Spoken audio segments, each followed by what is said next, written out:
নমস্কার বন্ধুরা, পিঙ্কি কিচেনে সবাইকে স্বাগত। আজকের রেসিপি অনুষ্ঠান বাড়ির মতন ভেজ মুগের ডাল। তার জন্য কি নিয়ে নিয়েছি দেখো। 250 মুগের ডাল, গাজর, বিনস, ফুলকপি, টমেটো, লঙ্কা আর মটরশুঁটি। টমেটোটা এখানে আমি দুটো কেটেছি, বড় বড় সাইজের টমেটোকে কুচি করে রেখেছি। সমস্তটাই আমি ছোট ছোট টুকরো করে রেখে দিয়েছি। এবার একটা গ্যাসের মধ্যে কড়াই বসিয়ে দিয়েছি। কড়াইয়ের মধ্যে ডালটাকে আগে দুটো তেজপাতা দিয়ে একটু ভেজে নেব। ডালটা দেওয়ার সাথে সাথে কন্টিনিউ কিন্তু নাড়াচাড়া করতে হবে, না হলে লাল লাল হয়ে রং হয়ে যায় বা পুড়ে যায়। সেই জন্য কন্টিনিউ নাড়াচাড়া করে ডালটাকে ভেজে নিলাম। ডালটা ভেজে নেওয়ার পরে তেজপাতা দুটো উঠিয়ে নিয়ে ডালটাকে আমি ধুয়ে নিচ্ছি। আর ডালটা কিন্তু একবারই ভালো করে ধুতে হবে, না হলে কিন্তু ডালের যে গন্ধটা ভাজার, সেই গন্ধটা চলে যাবে বেশি ধুলে। সেই জন্য ডালটাকে একবারই খুব হাত দিয়ে কুচলে ভালো করে ধুয়ে নিলাম। এবারে আর একদিকে আমি এই ডালটাকে সিদ্ধ করতে দিয়ে দিচ্ছি একটা অন্য কড়াইয়ের মধ্যে। আর যে কড়াইটার মধ্যে ডালটা ভেজেছিলাম, সেই কড়াইটার মধ্যে একটু শুকনো কাঠখোলায় গোটা জিরে আর একটি শুকনো লঙ্কাকে আমি একটু ভেজে নিচ্ছি। ভেজে নিয়ে এটা তুলে নিলাম। ডালটা আর একদিকে আমি সিদ্ধ করতে দিয়ে দিয়েছি। আর যে তেজপাতা দুটো উঠিয়ে রেখেছিলাম, সেই তেজপাতা দুটো ডালের মধ্যে আমি দিয়ে দিলাম। জিরে আর শুকনো লঙ্কা ভাজা হয়ে যাওয়ার পর ওই কড়াইয়ের মধ্যে বেশ কিছুটা পরিমাণে সাদা তেল দিয়ে দিয়েছি। তেলের মধ্যে প্রথমে কাজু আর কিশমিশটাকে ভেজে নিচ্ছি। কাজু আর কিশমিশ এখানে ভাজা হয়ে গেছে। এবার আমি তুলে নিলাম। ওই তেলের মধ্যে প্রথমে দিয়ে দিলাম কেটে রাখা গাজরের টুকরোগুলো। গাজরটা ভাজতে সময় লাগবে, সেই জন্য আমি আগে দিয়ে দিয়েছি। আর একদিকে ডালটা সিদ্ধ হয়েছে নাকি দেখবো। আর ডালের মধ্যে কত ফেনা হয়েছে দেখো। ফেনাগুলোকে আমি খুন্তির সাহায্যে তুলে তুলে ফেলে দিচ্ছি। ডালটা এখনও ভালোভাবে সিদ্ধ হয়নি, আর একটু সিদ্ধ হবে। ততক্ষণ দেখব গাজরটা ভাজা হলো নাকি। গাজরটা অর্ধেকের মতন ভাজা হয়ে গেছে। এবারে এই পর্যায়ে দিয়ে দিচ্ছি কেটে রাখা বিনসটা দিয়ে আবারও 2 থেকে 3 মিনিটের জন্য নাড়াচাড়া করে ভেজে নেব। গ্যাসের ফ্লেমটা মিডিয়াম টু লোতে রেখেই আমি এগুলো ভাজছি।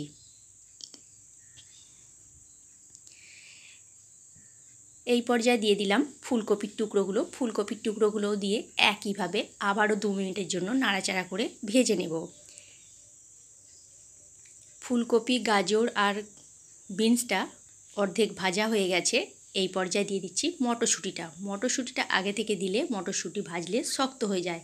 সেই জন্য মটরশুঁটিটা শেষে দিয়ে একটু ভেজে নিয়ে তুলে নিলাম। ওই কড়াইয়ের মধ্যেই সামান্য পরিমাণে তেল ছিল। সেই তেলের মধ্যে আমি একটু গোটা জিরে আর 2টো ছোটো এলাচ দিয়ে দিলাম। ফোড়ন ভাজা হয়ে যাওয়ার পরে দিয়ে দিয়েছি ছোটো চামচের 1 চামচ আদা বাটা আর 1/2 চামচ মতো হলুদ গুঁড়ো। আদা আর হলুদটা দিয়ে খুব ভালো করে কষিয়ে নিলাম। এই পর্যায়ে দিয়ে দিলাম টমেটো কুচিটা দিয়ে একইভাবে আবারও আদার সাথে আমি কষিয়ে নিচ্ছি, যাতে টমেটোটা গলে যায়। আর একদিকে দেখব ডালটা সিদ্ধ হয়ে গেল নাকি। ডালটা সিদ্ধ হয়ে গেছে। গ্যাসের ফ্লেমটা আমি এবার অফ করে দিচ্ছি।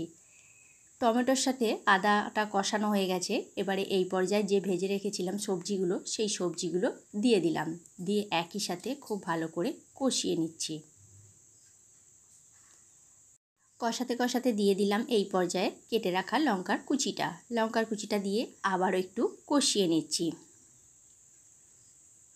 দিয়ে দিলাম স্বাদ মতো নুনটা দিয়ে আবারও একটু নাড়াচাড়া করে নিলাম খুন্তিতে করে।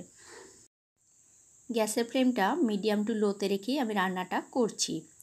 খুব ভালো করে ফুলকপি, গাজর, বিনসের সাথে আমার কষানো হয়ে গেছে। এবারে এই পর্যায়ে দিয়ে দিচ্ছি সিদ্ধ করে রাখা ডালটা। সিদ্ধ করে রাখা ডালটা দেওয়ার পরে খুব ভালো করে খুন্তিতে করে আবারও মিশিয়ে নিলাম। আর একটু সামান্য পরিমাণে আমি এখানে জল অ্যাড করছি।